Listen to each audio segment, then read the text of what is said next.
On se retrouve, nouvel épisode, 17e épisode de cette saga qui continue avec vous, Jean-Louis Montagu, bonjour. Oui, bonjour Monsieur Gado, bonjour à tous les auditeurs. J'espère qu'ils résistent à cette série. C'est certainement très long, mais il y a des épisodes. Là, on a passé en revue quelques personnalités comme Arnaud Daniel et nos saints martyrs. Et aujourd'hui, je vous propose de passer à l'histoire de l'hôpital et l'histoire du vieux théâtre, ce qu'on appelle, c'est-à-dire l'église de la Trinité au départ. Mhm. Ça vous va?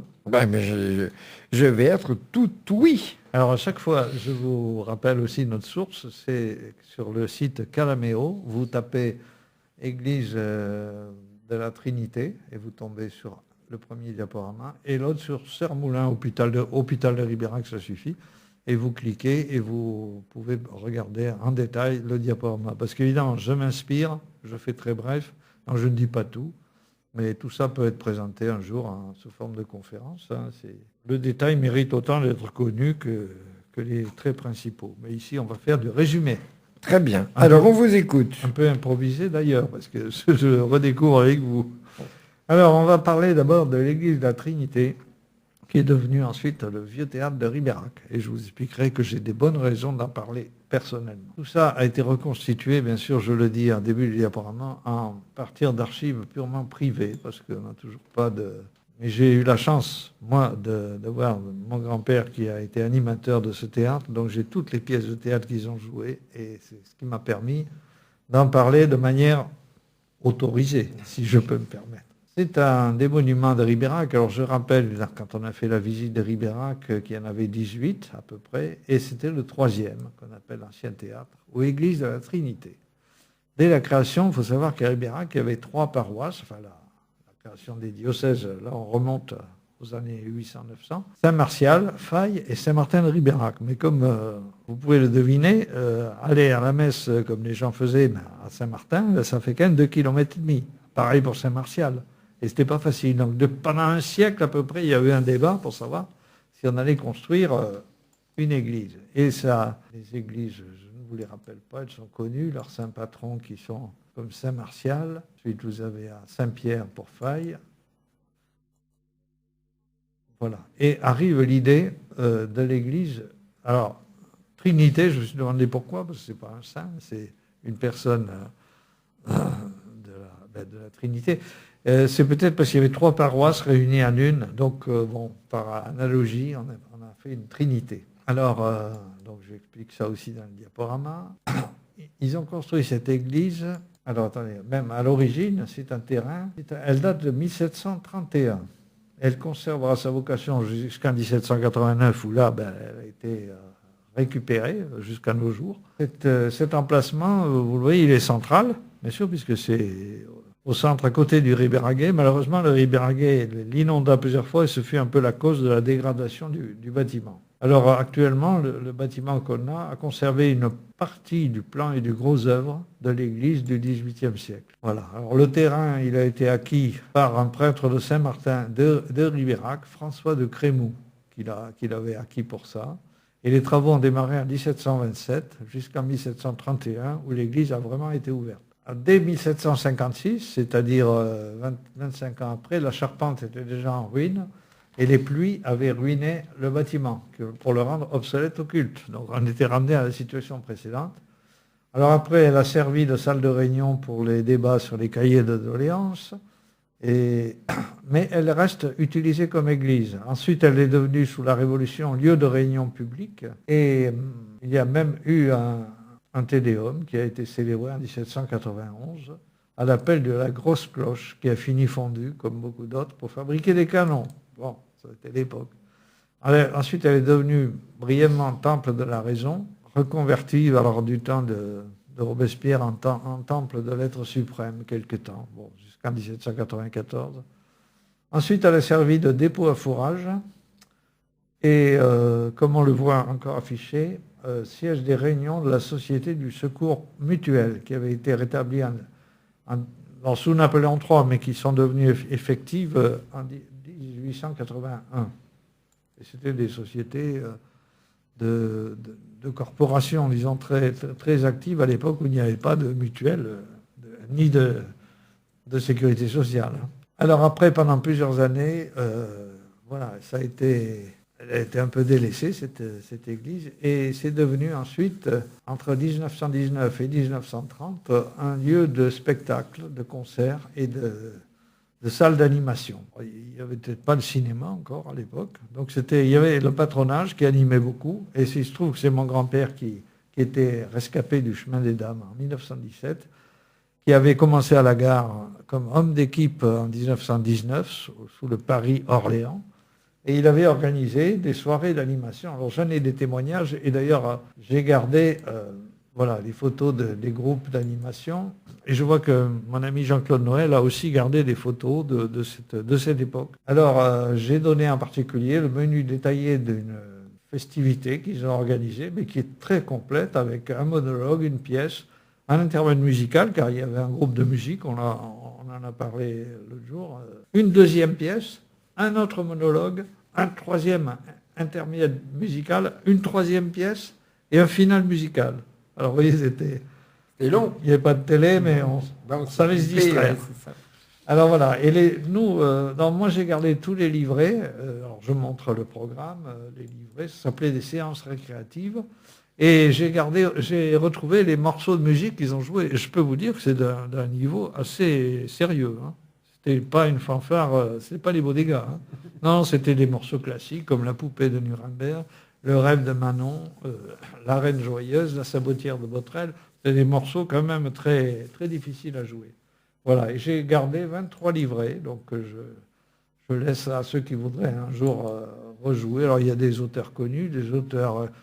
Il y avait tout un commerce, puisque tout ça s'était fourni à Orléans, une librairie théâtrale. Et, vous voyez, et puis à chaque fois, au crayon, il marquait les noms des acteurs. Bon, certains sont un peu effacés, mais c'est quand même intéressant de voir qui jouait ça. Alors bon, un monsieur qui a reçu une gifle, je vous donne quelques titres. Napoléon fait du ciné, Bouffonnerie en un acte, Les Deux Mères, L'étrangère. Bon, des auteurs pas connus, Madame Sabouleux, Le Rossignol de la Princesse Azadée, Un gendre s'il vous plaît. Bon, il y a quand même quelques auteurs comme Labiche, il me semble. Bon, à l'époque, c'était des poèmes rustiques, La Fifi à son père, L'affaire à Zampapou. Et celle des spectacles dont je parle, c'était Pas Passier s'en va en guerre. Bon, c'est vrai qu'à la sortie de la guerre, le comique troupier était très en vogue. Alors voilà, je donne aussi une série de photos des années passées de cette époque. Celle-là, c'est 1922, vous voyez. Jean-Claude Noël les a gardés, il y avait des troupes. Alors peut-être que certains y reconnaîtront leur grand-père. Voilà. Alors aujourd'hui, l'église Notre-Dame a été construite en 1935, donc celle de la Trinité n'avait plus de fonction. Elle est devenue dépôt de matériel des pompiers de 1955 à 1985, beaucoup l'ont connue comme ça. Puis depuis, elle a été abandonnée à cet usage, il n'y a pas très longtemps d'ailleurs, et on a fait une visite montrant qu'elle était restaurable, puisque ça même été un des projets plus ou moins esquissés, mais qui n'a pas pour l'instant pas donné lieu à des réalisations concrètes. Voilà, donc ça c'est la partie de l'église de la Trinité. Je vous propose aussi dans la foulée de passer à on a le temps, à l'hôpital, absolument, pour garder qui n'est pas loin, notre rythme. C'est le 11e des monuments que je signale. Alors l'hôpital de Ribérac, lui, c'est une histoire un peu plus longue. Là aussi, je ne vais pas...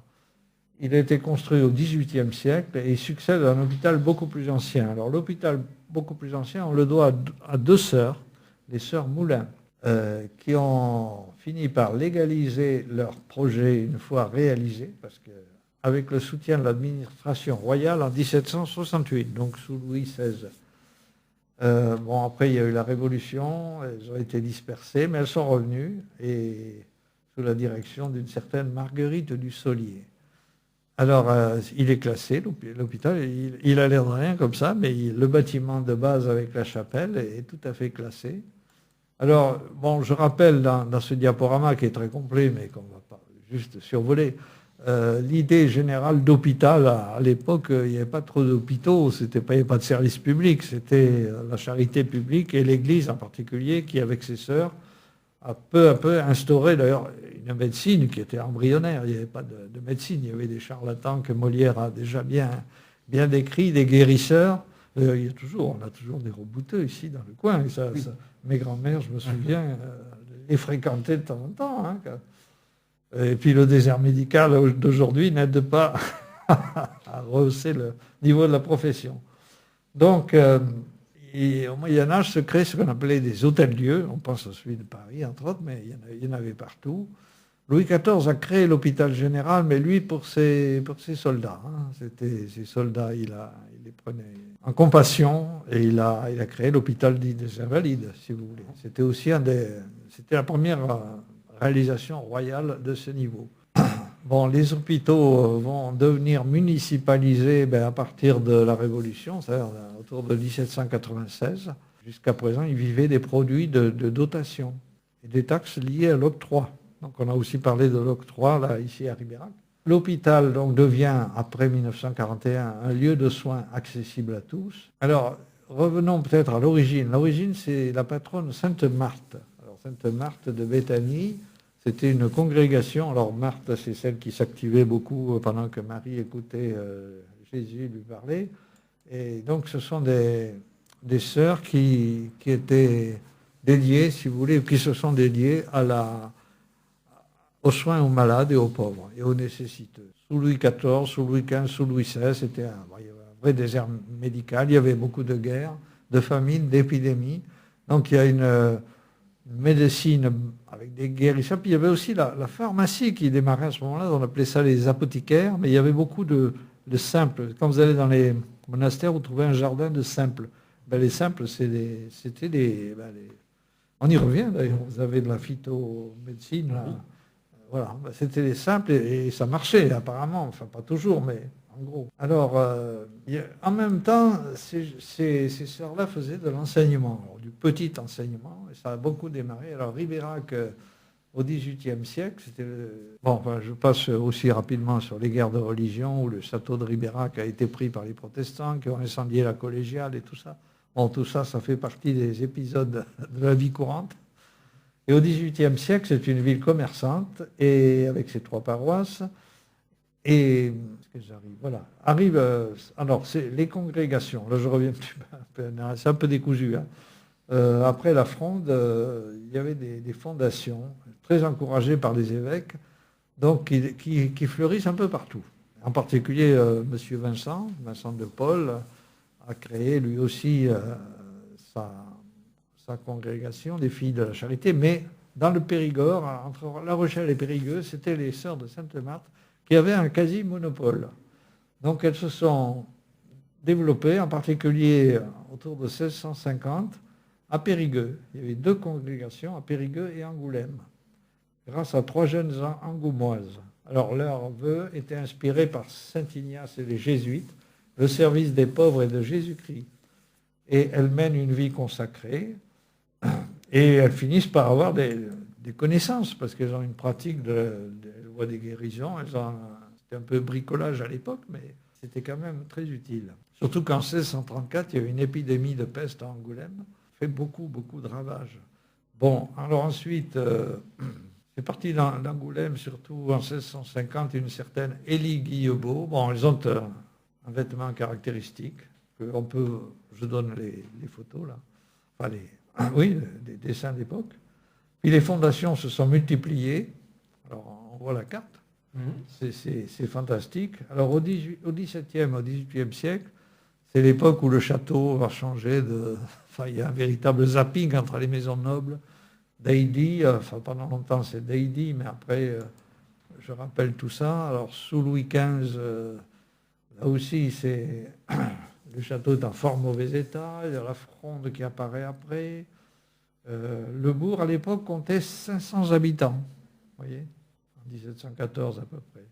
C'était des bourgeois, des petits magistrats, des médecins, il y en avait, des artisans et des employés. Donc c'est un bourg assez modeste, bien qu'à l'époque, ce n'était peut-être pas si mal. Et le premier hôpital primitif, il était situé à côté de la place du Triangle, l'opposé de celui d'aujourd'hui. Et il y a eu des traces par un acte de vente. Et il avait été une maladrerie. Voilà. Il ne restait plus qu'une chapelle qui n'a pas duré très longtemps. Plusieurs textes en témoignent. Voilà. Et sous Louis XV, donc c'est toujours la famille d'Heidy qui construit donc l'église de la Trinité, et arrivent en 1747 les Sœurs Moulins qui fondent un hôpital rue Coulot. Alors au début, l'hôpital, c'est 2 chambres dans un appartement. Il y avait 3 ou 4 lits au début. Puis un second hôpital qui vient du... Alors c'est toujours une idée de Messire de Crémou, le curé Saint-Martin, à qui on doit l'église de la Trinité, qui avait une nièce qui était religieuse. Il avait pensé à sa nièce pour faire ses projets en 1743 dans son testament. Et en fait, ce sont les sœurs Moulin qui l'ont réalisé.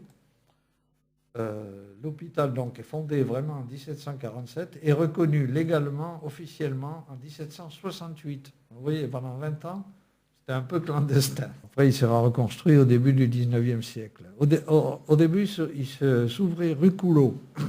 Alors les 2 sœurs Moulin, 1708 pour la première, 1717 pour la naissance de la seconde. Leur père est mort à Ribérac en 1719. Ils avaient fait profession de foi à Bergerac. L'hôpital comportait 6 lits au départ. Vous voyez, ça commence petit. Mais enfin, à l'époque, il n'y avait rien d'autre. Donc, je raconte tout ça en détail. Alors, quand Ribérac, en 1750, passe sous les 2 chapes, et puis c'est à l'époque, en 1756, où l'église de la Trinité commence à tomber en ruine, mais néanmoins, elle reste toujours là. Alors, elles finissent par avoir une certaine compétence. Je décris les soins qui étaient pratiqués à l'époque. Comme je vous disais, ça dépend beaucoup de l'apothicarie. On a une liste des médications. Vous savez que c'était la saignée, on pratiquait beaucoup la saignée à l'époque. Alors, elle faisait un peu d'enseignement. Enfin, l'agrément officiel est venu en 1762, comme je l'ai dit, enfin en 1768 exactement, alors que l'œuvre fonctionnait déjà depuis 21 ans. Mais la ville, pendant ce temps, devenait plus peuplée. Finalement, les 2 sœurs ont décidé de consacrer elles-mêmes et leurs biens à ces 2 missions de charité, l'enseignement et l'hôpital. Alors, il y a eu un acte de donation pour fonder cet hôpital qui recevait des malades et y faire les instructions et les classes chrétiennes aux jeunes filles. Voilà, avec la permission de Monseigneur l'évêque et de Monsieur le marquis de Chapte, seigneur et comte de Ribérac. Alors, je détaille aussi les montants qui ont été consentis pour cette donation. Bon, arrive Louis XVI et toutes les instabilités qu'on a connues. Il y a eu des legs. En 1772, l'hôpital passe sous un régime nouveau avec un conseil d'administration de 5 membres. Donc c'est tout nouveau, mais par contre, il commence à recevoir des dons, beaucoup de dons, un millier de livres, enfin j'en donne le détail aussi. Bon, la Révolution française passe, mais je signale que les sœurs ont toujours bénéficié d'une certaine permission parce qu'elles soignaient les gens, justement. Donc elles n'ont pas été soumises aux vœux à la Constitution civile et on les gardait. En 1793, elles ont quand même été chassées de leur hôpital. Je signale qu'à La Rochefoucauld, où elles étaient aussi, pas elles, mais il y avait d'autres sœurs, elles ont été fouettées en public quand même. Donc il fallait en vouloir. Voilà, je passe sur les martyrs de septembre. Là, on vient d'en parler dans une autre émission. Bon, il y a eu beaucoup de persécutions, mais enfin, les congrégations féminines ont survécu et ont essaimé même. Elles ont été peu démantelées parce qu'elles rendaient service. On reconnaissait leur utilité sociale. Bon, les sœurs Moulin sont décédées juste après la Révolution. Et alors après, les patriotes de Ribérac avaient mis la main sur l'hôpital et a commencé un désordre et un gaspillage. Voilà. Alors le consulat et l'Empire surtout ont mis fin à tout cela, car elles ont fini, les sœurs, du moins plus les 2 sœurs Moulin, puisqu'elles étaient décédées, sont revenues en 1802, avec le Concordat, je suppose. Elles ont été rappelées dans leurs hôpitaux, et les choses se sont rétablies, sous la direction d'une certaine sœur Marguerite Dussolier. Alors, je ne sais pas si c'est de la famille à M. Dussolier, le poète occitan bien connu. En 1790, Ribérac devient chef-lieu de district. La commune de Faye, en 1793, fusionne avec Ribérac, qui déjà comprenait Saint-Martin. Donc Ribérac devient en 1800 l'une des 3 sous-préfectures. Et évidemment, il valait mieux avoir, pour une sous-préfecture, disposer d'un hôpital. C'était quand même la moindre des choses. Voilà. Alors, en 1830, s'est créé l'hôpital actuel par une restauration et un élargissement qui était réalisé par Placide Léonardon, le maire de l'époque. Arrivent oui, ce sont les Sœurs de la Miséricorde de Bergerac qui se sont fondées et qui ont pu prendre le relais. Et elles sont devenues ensuite les Sœurs Sainte-Marthe de Périgueux. Et l'idée d'un regroupement de toutes ces, je vous avais montré la carte, mais de toutes ces congrégations, elles finissent par avoir l'idée qu'en se regroupant, ça serait peut-être une bonne chose, j'allais dire une optimisation. Donc on a commencé à regrouper les hôpitaux. D'ailleurs, on peut voir qu'à Ribérac, c'était le cas. Alors, sous Placide Léonardon, donc les sœurs ont bénéficié d'un hôpital pratiquement tout neuf. Voilà. En particulier, j'ai mis une photo qu'on voit qui est de l'époque, la mère Jeanne Mazière en 1856. C'est une très vieille image qui a été réputée pour la région, puisqu'elle a rendu beaucoup de services et sans doute sauvé beaucoup de vies. Ensuite, l'église s'étend, la mairie, la poste, l'école communale, etc. Et le couvent de Périgueux, qui est maintenant vendu, d'ailleurs depuis peu, c'était Sainte-Marthe aussi. Bon, arrive toujours le 19e siècle, puis je passe au 20e parce qu'il n'y a pas eu trop de... Voilà. Mais par contre, lors de la loi de 1905, il y a les inventaires, il y a eu quelques problèmes au niveau des hôpitaux et des congrégations religieuses. Celles-là ont encore été épargnées malgré le décret d'expulsion. Et il y a eu des fermetures d'établissements, mais on les respecte du fait de leur rôle d'infirmière. Donc elles sont parties en mission à l'étranger. Donc l'hôpital, lui, est resté... Et puis arrive la guerre, et pendant la guerre, on a besoin d'hôpitaux. Et le nôtre remplira une mission importante. Et les sœurs finiront par être décorées à l'époque parce qu'elles étaient revenues. Il y a des photos, on les voit au milieu des soldats. Alors l'hôpital de Ribérac, là, ça mérite d'être étudié à part. Il est devenu il était réquisitionné pendant la guerre de 14, devenu l'hôpital temporaire numéro 37. Il a même abrité la ville a abrité un régiment.